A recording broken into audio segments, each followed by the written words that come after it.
दोस्तों, जब हम प्रधानमंत्री नरेंद्र मोदी जी का नाम सुनते हैं तो हमारे दिमाग में दो तस्वीरें उभरती हैं। पहली तस्वीर एक मजबूत नेता जिसे लोग 56 इंच का सीना कहकर पुकारते हैं, और दूसरी तस्वीर एक ऐसे शख्स की जिनके ऊपर गंभीर सवाल उठाए जाते हैं। आज मैं उन्हीं काले पहलुओं पर बात करने आया हूँ। सबसे बड़ा और विवादित मुद्दा है 2002 का गुजरात दंगा। मोदी जी उस समय गुजरात के मुख्यमंत्री थे। दंगे में हजारों लोग मारे गए, जिनमें ज्यादातर मुसलमान थे। आलोचक कहते हैं कि उस समय सरकार चुप रही, कार्रवाई देर से हुई और इसीलिए निर्दोष लोगों की जान गई। हालांकि कोर्ट ने मोदी जी को सीधे तौर पर दोषी नहीं ठहराया, लेकिन यह दाग आज भी उनकी राजनीति के साथ जुड़ा हुआ है। दूसरा मुद्दा है लोकतंत्र और संस्थाओं पर असर। आलोचक कहते हैं कि मोदी सरकार के दौरान संसद की ताकत कम हुई है। अक्सर महत्वपूर्ण कानून बिना बहस के पास किए जाते हैं। मीडिया पर भी सवाल उठते हैं,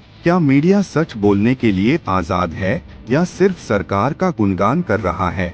कई लोग मानते हैं कि लोकतंत्र की आत्मा यानी असहमति डिसेंट को दबाया जा रहा है। तीसरा पहलू है बेरोजगारी और आर्थिक हालात। मोदी जी ने 2014 में कहा था हर साल 2 करोड़ नौकरियां देंगे, लेकिन आज भारत में बेरोजगारी दर कई दशक के उच्च स्तर पर है। नोटबंदी और जीएसटी जैसे फैसले, जिनका मकसद पारदर्शिता और सुधार बताया गया, छोटे व्यवसायियों और मजदूरों के लिए भारी साबित हुए। कई लोग मानते हैं कि इन नीतियों ने गरीब और मध्यम वर्ग की कमर तोड़ दी। चौथा पहलू है कॉरपोरेट नजदीकियत। आलोचक कहते हैं कि मोदी सरकार कुछ बड़े उद्योगपतियों के काफी करीब है।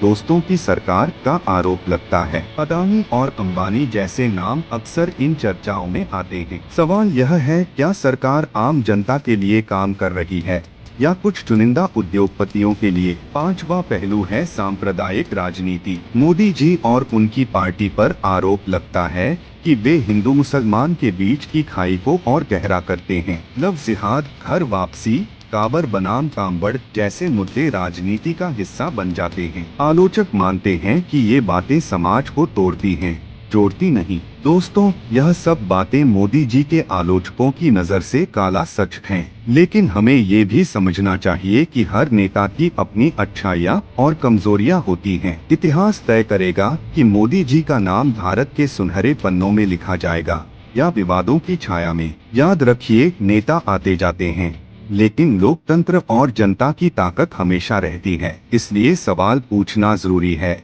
सच जानना जरूरी है और नेताओं को जवाबदेह बनाना सबसे जरूरी है। धन्यवाद।